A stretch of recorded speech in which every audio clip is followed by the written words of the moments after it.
Coberturas verdes. Venha connosco descobrir o que se faz nesta área no nosso país para que o planeta seja ainda mais verde.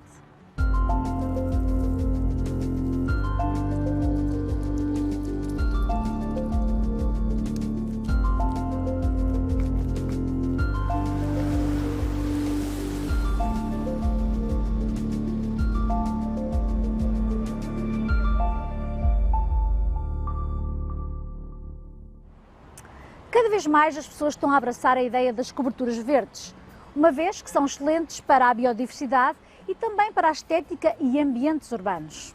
Plantar em terraços, telhados e paredes é uma das inovações que se está a desenvolver rapidamente no mundo da arquitetura, agronomia e engenharia. Inovar na construção e na renovação destes espaços leva-nos a uma maior dinâmica na biodiversidade urbana.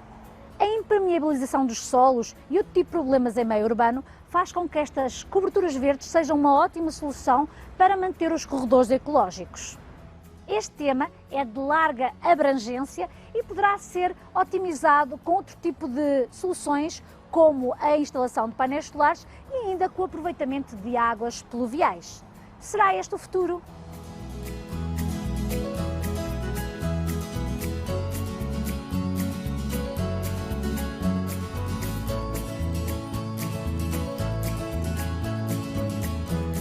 Estará tão curioso ou curiosa para perceber mais sobre esta temática? Vamos estar à conversa com a Associação Nacional de Coberturas Verdes, que já vai nos explicar tudo.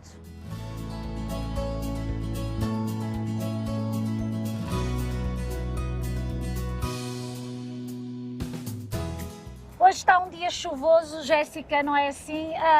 Até nisto as coberturas verdes têm as suas vantagens. Mas estas questões técnicas vamos falar mais à frente.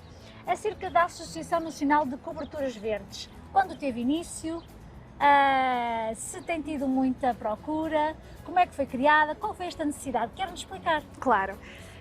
A Associação Nacional de Coberturas Verdes tem 6 anos, começou em 2015, foi fundada porque já há várias associações a nível europeu e ainda não havia nenhuma em Portugal que se focasse neste tipo de estratégias, ou seja, nenhuma que estivesse... Exato. Ou que encaminhasse ou que desse apoio técnico a todos os stakeholders do setor. Exato. Muito bem. Que integrasse essas soluções, que não estamos só a falar de coberturas verdes, mas também de jardins verticais e paredes verdes, ou várias NBS, e que instruísse para o facto dessas soluções terem benefícios ecossistémicos vantajosos.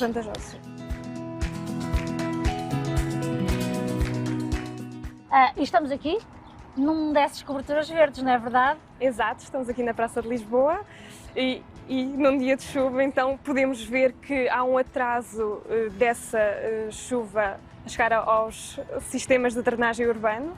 Ou seja, aqui o substrato atrasa a pluviosidade. O escorrimento no fundo Sim. das águas, portanto é vantajoso em dias também como hoje, não é? Exato. Portanto... E é capaz de evitar inundações, cheias também.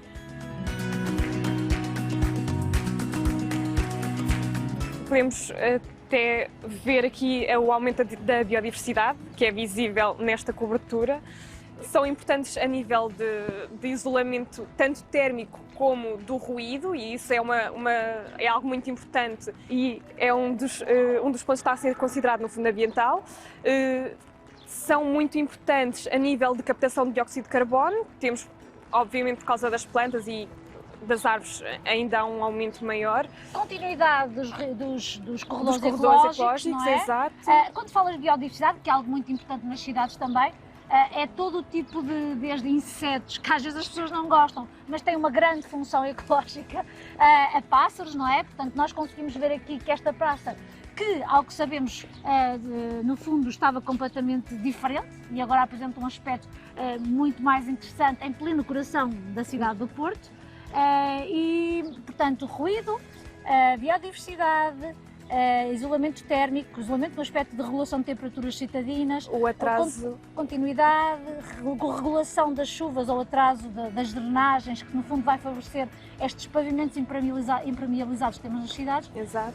Portanto, há uma série de serviços que conseguimos ter nas coberturas ecossistémicas. Exatamente.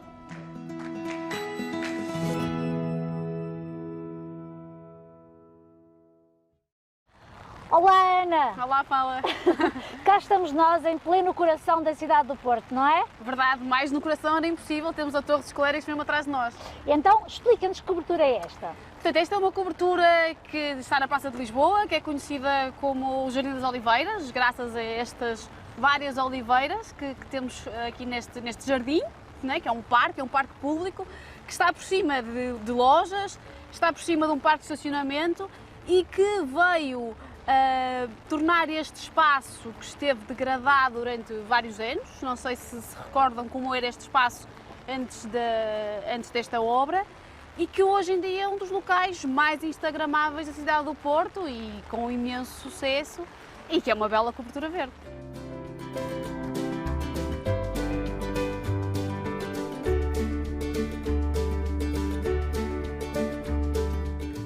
A primeira coisa que me ocorreu quando eu cheguei aqui foi: então, mas como é que estas oliveiras obtêm o seu alimento para viverem? Como é que tecnicamente podemos fazer coberturas em terraços, telhados, espaços como este? Como é que isto se faz? Como é que fazemos um jardim sobre uma laje, no fundo é isso? Sim, nós tentamos mimificar aquilo que naturalmente acontece no solo, portanto temos a parte da vegetação, a parte mais orgânica, e depois temos uma parte que não pode nunca ser descurada, que é a parte da drenagem e de toda a movimentação de águas, que se quer o mais linear e o mais expedito possível, não é? Nós precisamos de retirar a água de cima das coberturas de uma forma simples e rápida, porque estas lajes não foram dimensionadas para ser uma piscina. Portanto, esse é o nosso principal ponto de preocupação, não é? Portanto, retirar tudo o que é o excesso de água das coberturas para manter a estabilidade e a segurança do edifício, e depois dar a possibilidade a que as plantas, mas também outro tipo de comunidades vivas, como alguns insetos, aves, consigam cá viver e encontrar habitat. Nós, por baixo de tudo isto, há uma série de camadas de substrato, que aqui rondará entre os 60 e 1 metro, e depois uma camada de inertes ou de outro tipo de solução que faça exatamente a drenagem e o escoamento da água.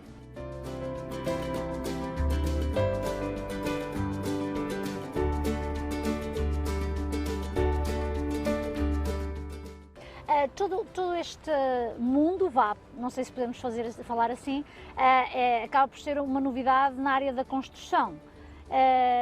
Ou não, crê-se que já temos material técnico ou conhecimento técnico suficiente para fazer isto na sua plenitude? Ou todos os dias temos uma descoberta nova?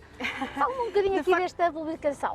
Pronto, esse é o guia, é o primeiro guia português para projeto, construção e manutenção de coberturas verdes, que foi lançado o ano passado pela associação, pela ANCV, em conjunto com a NKIP e a Ordem dos Engenheiros, e que tem como capa a Praça de Lisboa, exatamente. O sítio exatamente onde estamos. E que tem guidelines para projetistas, para construtores e também para municípios, como para incentivar políticas que desenvolvam estas questões. É a primeira edição, ficamos muito contentes com a aceitação que este documento está a ter por parte dos projetistas, principalmente, e agora o objetivo da associação é que este guia chegue aos municípios e que eles o tornem e tornem parte do regulamento naquilo que é as diretivas para boas obras, no fundo.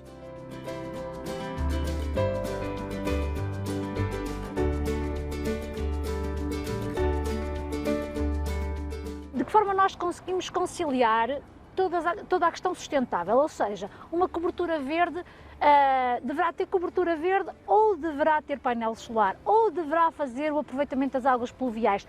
De que forma nós conseguimos conciliar tudo? E o que é mais rentável? É o painel solar? É a cobertura verde? Tenta explicar um bocadinho lá para casa. De facto, são soluções que lutam pelo mesmo espaço, não é? E, portanto, podem parecer antagónicas um bocadinho, não é? Eu tenho um espaço, tenho uma cobertura, isto é ótica se calhar do privado, que tem a moradia unifamiliar e que pensa, bem, eu tenho uma cobertura, gosto da ideia de ter uma cobertura verde, mas prefiro ter um painel solar, que até consigo vender eventualmente alguma energia. De facto, elas não são de todo incompatíveis. As plantas estão muito bem sem os painéis, mas há um incremento na produção de energia quando conjugamos painéis e coberturas verdes, os chamados Biosolar Roofs, que são uma das grandes tendências da Europa e das coberturas verdes neste momento, que é exatamente o conseguirmos conjugar vegetação e painéis solares. As plantas vão evapotranspirar e vão ter sempre um decréscimo, vão regular a temperatura junto dos painéis solares.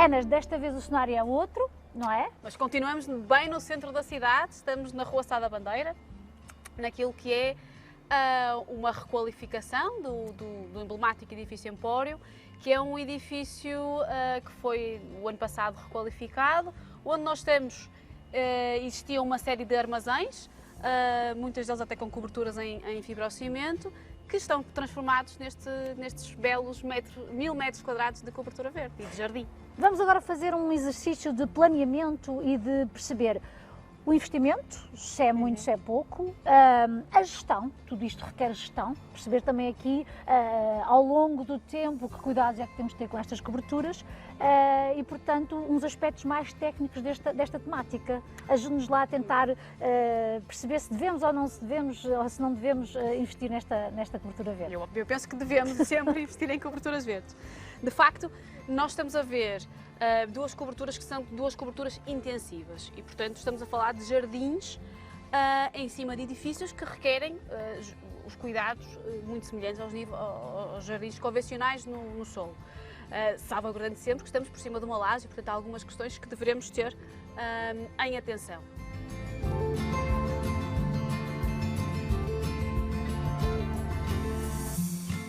Ana, que futuro?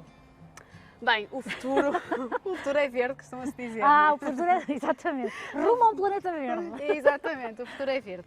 De facto, estas questões dos edifícios e daquela que é a responsabilidade ambiental dos edifícios estão na ordem do dia, fazem parte do Green Deal europeu, fazem parte também da Green Renovation Wave, portanto, a União Europeia quer alavancar também a própria economia, conseguindo uma renovação do edificado e além de alavancar a economia, renovar o edificado, quer tornar os edifícios sustentáveis, tornar os edifícios capazes de capturar carbono e conseguirmos mitigar as alterações climáticas. É esse o grande desafio nos próximos anos, é tornar os edifícios mais sustentáveis, não só a nível de soluções mais eficientes de canalização, a níveis de eficiência a nível da caixilharia, mas incorporar a vegetação para que os edifícios também possam capturar carbono e produzir oxigênio.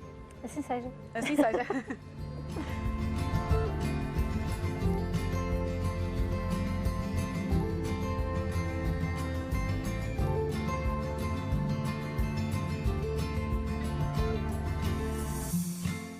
Alexandre, quais foram as motivações que levaram a apostar nestas coberturas verdes? Nós tínhamos aqui uma cobertura muito feia, com fibrocimento, e tínhamos que ter um tratamento, tínhamos que dar um destino a isto. Como o edifício é praticamente todo voltado para o jardim, surgiu a ideia de fazermos aqui uma cobertura verde. Na altura não teria esta dimensão, seria uma coisa mais discreta, menos ambiciosa, mas depois, enfim, fomos entusiasmando e agora temos este jardim magnífico que aqui está. Pois, eu consigo olhar à volta e vemos imensa biodiversidade, imensos esportes, imensas flores, imensos cheiros. Portanto, qual é a ideia, qual é o ambiente que se quer criar para as pessoas que passam e os proprietários? O que é que se pretende aqui desta cobertura?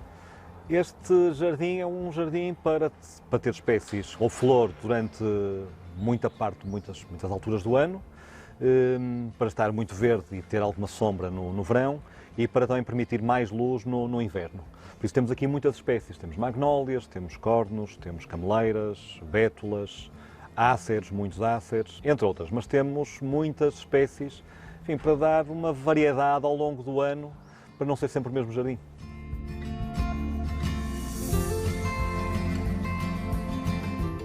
Qual foi o feedback de toda a comunidade que, entretanto, foi observando a obra? Muito positiva. Os compradores também compraram aqui porque também tínhamos prometido um jardim com esta dimensão. Há pouco, quando falávamos do investimento, se tinha retorno para este projeto. Tem, nós achamos que sim. É sempre difícil de medir e de fazer uma correlação entre este investimento no jardim e o sucesso do projeto, mas a intuição o que nos diz é que foi muito importante e que se não tivéssemos feito, talvez não tivéssemos tido tanto sucesso como tivemos.